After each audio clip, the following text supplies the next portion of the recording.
Live from downtown Oklahoma City, Oklahoma's own News 9 starts now. An Afghan man living here in Oklahoma City and his 17-year-old co-conspirator are arrested following a terrorist attack investigation. Thanks so much for joining us tonight. I'm Amanda Taylor. And I'm Carl Torp. This story broke about this time yesterday. Federal authorities say Nazir Tahiti and the teen living in Moore plan to carry out an attack on Election Day in the name of ISIS.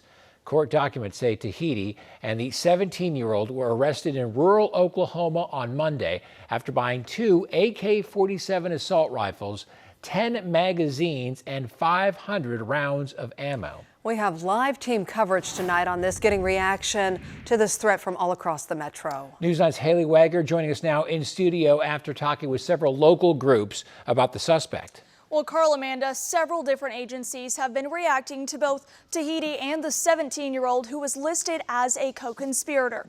The Catholic Charities Executive Director Patrick Raglow released a statement on Tahiti, saying that he had not been served by the organization. In a statement, they say in part, they welcome refugees into the safe and thriving communities in which we, our families, and loved ones also live, work, and go to school. As for the juvenile involved, Moore Public Schools says they were a virtual student at Southmore, adding MPS will cooperate and support the investigation in any way we can. On that student, State Superintendent Ryan Walters adds, I want parents to know every available resource at OSDE is being deployed to ensure our kids' safety, adding that the agency is in contact with the FBI and all applicable law enforcement agencies. On News 9 this morning, Governor Kevin Stitt was asked about where this attack might have been planned. Any indication of where this plot was going to happen? Was it going to happen in Oklahoma? You know, that's what we assume is that on Election Day, that was kind of what they were planning on doing. And the state election board has not responded to our request for a comment, but their website says they partner with numerous state and federal agencies to keep state and county election officials briefed on current threats. Carl and Amanda. Haley, thank you. And while this investigation unfolds, a lot of Oklahomans are reflecting on the effect terrorism had on the Oklahoma City metro area nearly 30 years ago. News 9's Cameron Joyner is live from the Oklahoma City National Memorial and Museum. Cameron. Carl and Amanda, while it's not clear yet whether Oklahoma City was the target for this terrorist attack, like Governor Stitt said, it very well could have been. And that's what stops a lot of Oklahomans in their tracks, the fear of history repeating itself. So we can't be held hostage to terrorism.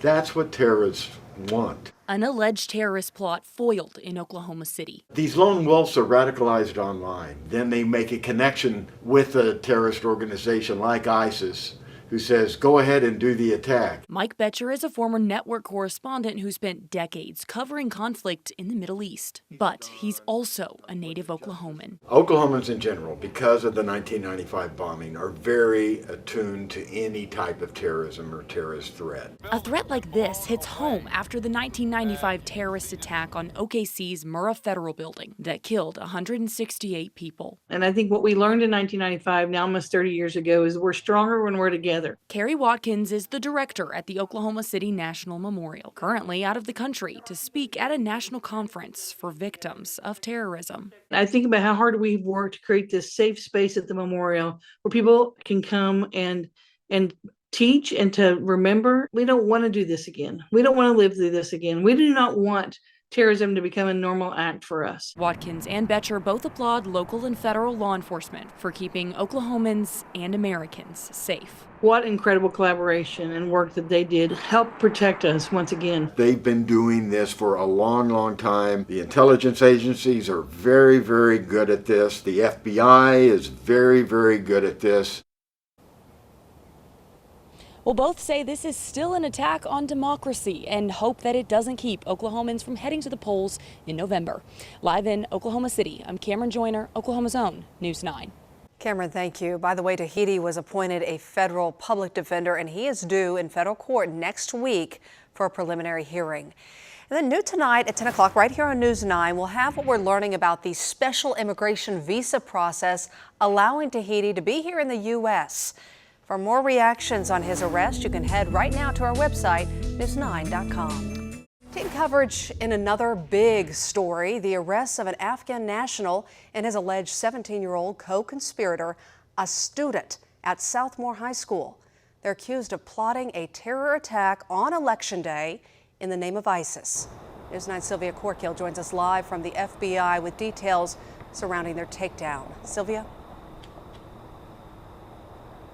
Amanda, according to a federal affidavit, Nazir Tahiti and his juvenile brother-in-law were arrested Tuesday in rural Oklahoma after buying rifles and 500 rounds of ammo.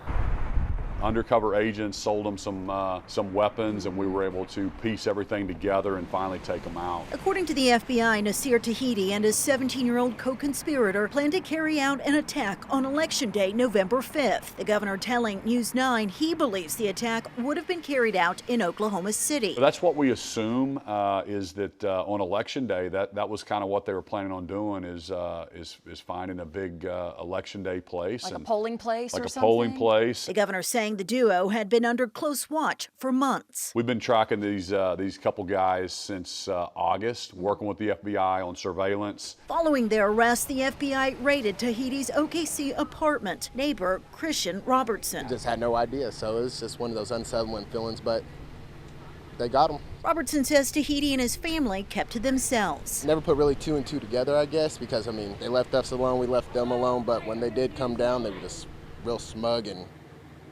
didn't want nothing to do with anybody. He says in spite of their arrest come November 5th. I know Election Day, I'm keeping my kids at home. Robertson believes more arrests could follow, the governor confirming the possibility. I mean, they only caught two as of right now. I mean, there could be more. I know that they're monitoring some other folks as well. Now, the governor also encouraged Oklahomans to download the Protect OK app. It was released last year. Now, any reported suspicious tips or photos are forwarded to the Oklahoma Counterintelligence Center. Live from the FBI headquarters, Sylvia Corkill, Oklahoma Zone, News 9. Sylvia, thank you. And our Matt McCabe is looking into the visa program that brought Tahiti to the country. He is live right now in our newsroom. And Matt, we know 1,800 Afghan people came to Oklahoma through this same program. Are slim, but the criminal complaint reveals he came to the United States on a special immigrant visa, and that sheds some light into who he might have been before he came to the U.S. Between 28 pages of details in this criminal complaint, it states here Tahiti entered the United States on September 9th of 2021 on a special immigrant visa and is currently on parole status.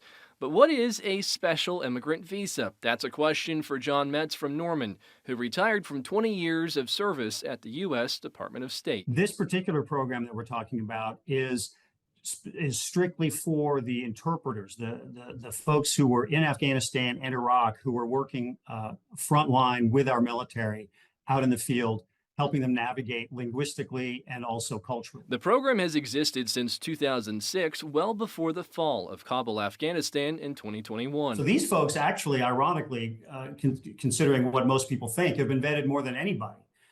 So I think that's an important thing to keep in mind. Tahiti's status as a parolee means he likely came as a special immigrant through Operation Allies Refuge or Operation Allies Welcome. During those operations, the U.S. made its final withdrawal from Afghanistan.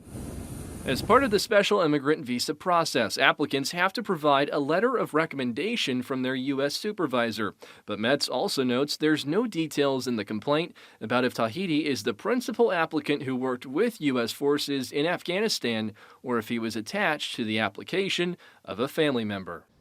Metz also says there is a chance because Tahiti has been in the U.S. for 3 years, he became radicalized after leaving Afghanistan. He says the purpose of that program has always been to reward Afghan people who worked on the front lines with U.S. forces and faced threats from the Taliban. Live in the newsroom, Matt McCabe, Oklahoma Zone, News 9. Matt, thank you. A little bit more insight there. And we have made a request to the Department of State to learn if Tahiti worked with U.S. forces overseas. As Election Day approaches, metro organizations are preparing to keep voters safe. Back in August, the Oklahoma County Commissioners voted to put up concrete barriers in the Oklahoma County Election Board parking lot. Oklahoma City police say they're also giving their officers extra training on election laws and voter precincts. All right, Cassie, after federal authorities uncovered a potential Election Day attack tied to alleged ISIS connections, questions are now being raised around recent moves to boost security at the Oklahoma County Election Board. Concrete barriers currently surround the Oklahoma County Election Board after county commissioners learned in August of Homeland Security concerns regarding the building's security. You can see that there really is nothing stopping any kind of a vehicle from moving. I'm not wanting to give anybody any ideas, but from doing damage there if they wanted to. So the board voted to use free concrete barriers over installing bollards in front of the election board. The decision came while federal and state law enforcement were actively monitoring 27-year-old Nazir Tahiti and a teenage accomplice over an alleged Election Day terror plot. Commissioners say they were unaware of any specific threats at the time of their vote. News 9's Tevis Hillis is breaking down the full timeline tonight right here at 5 o'clock. Live from downtown Oklahoma City, Oklahoma's own News 9 starts now. After federal authorities arrest 2 Afghan immigrants living in Oklahoma for an alleged Election Day terrorist plot, new questions arise about a move to increase security at the county election board. We wanted to know if an August vote by county commissioners to put up concrete barriers right in front of the board's building was related to the recently revealed terrorism plot. News 9's Tevis Hillis has been looking into this for us, and she joins us live. Tevis? Amanda, Carl, good evening. These are the new concrete barriers placed around the election board, where they're hoping that these will prevent any possible attacks to this building. According to an indictment, federal and state law enforcement began monitoring 27-year-old Nazir Ahmad Tahiti and his teenage accomplice during the summer. Authorities say they were planning an Election Day attack. We've been tracking these couple guys since August. The same month in August, Homeland Security raised concerns about the Oklahoma County Election Board's building security. County Facilities Director Keith Monroe suggested installing barriers. Possible threats, how things could or could not happen. Though a neighboring agency raised concerns about the barrier's appearance and access, county commissioners approved using free concrete barriers solely around the election board. I do remember seeing some communication from ACOG being concerned about the appearance and access to their door. Not going to disrupt any ornamental plants, right? Well, that's not the intent, but I know certainly what could happen if plants were threatened. You can see that there really is nothing stopping any kind of a vehicle from doing damage there if they wanted to. The goal was to install bollards in front of the curb to prevent any threats. Since the concrete barriers were free, they moved forward on approving this agenda item. Earlier this month, Oklahoma City police said they received extra training regarding election laws. And I spoke to county commissioners today asking if they knew about this potential threat before talking about it on the agenda item. They said not at all. I also spoke to the election secretary, where he says he cannot comment on specific security measures. Live in Oklahoma City this evening, Tevis Hillis, Oklahoma's own News 9. All right, Tevis, the timing had us wondering. Tevis mentioned at first there was a little bit of pushback. The Association of Central Oklahoma Governments says they had concerns the barriers would limit access to their meetings and trainings. Live from downtown Oklahoma City, Oklahoma's own News 9 starts now. OU Health improving cardiac care in kids, the first heart transplant in decades. Plus, how an OSU fraternity is helping Hurricane Helene victims, and new information surrounding the man arrested for a Metro terror plot. It's all right now on News 9. The search for answers about that failed terror plot in Oklahoma City has federal agencies pointing at each other. Good evening, everyone. I'm Amanda Taylor. And I'm Carl Torp. The question has been how 27-year-old Nazir Tahiti got to the United States. News 9's Matt McCabe pressed the Department of Homeland Security and joins us now live with new answers. Matt. Carl and Amanda, there's some confusion in the federal government about if Tahiti came to the United States on a special immigrant visa. I investigated discrepancies in responses from federal agencies. The deep dive into the background of this man started on Tuesday. That's when the Department of Justice named 27-year-old Nasir Ahmad Tahiti and a juvenile co-conspirator as suspects in an alleged terror plot. At the time, the FBI wrote in its criminal complaint, Tahiti came to the U.S. on a special immigrant visa. But on Wednesday, the Department of State questioned that statement. It's not clear that that's actually accurate. I know we are talking to other government agencies about it. Ultimately, I would refer to the Department of Homeland Security for that question about someone's status. A special immigrant visa is for Afghan nationals who help the United States military at great threat or risk to themselves. On Thursday, an official with the Department of Homeland Security confirmed Tahiti has a special immigrant visa, which he obtained after entering the country. Homeland Security tells News 9 that Afghan evacuees who sought to enter the United States were subject to multi-layered screening and vetting against intelligence, law enforcement, and counterterrorism information. If new information emerges after arrival, appropriate action is taken. The big question now is what exact work did Tahiti do for the U.S. military? U.S. officials are not providing that answer.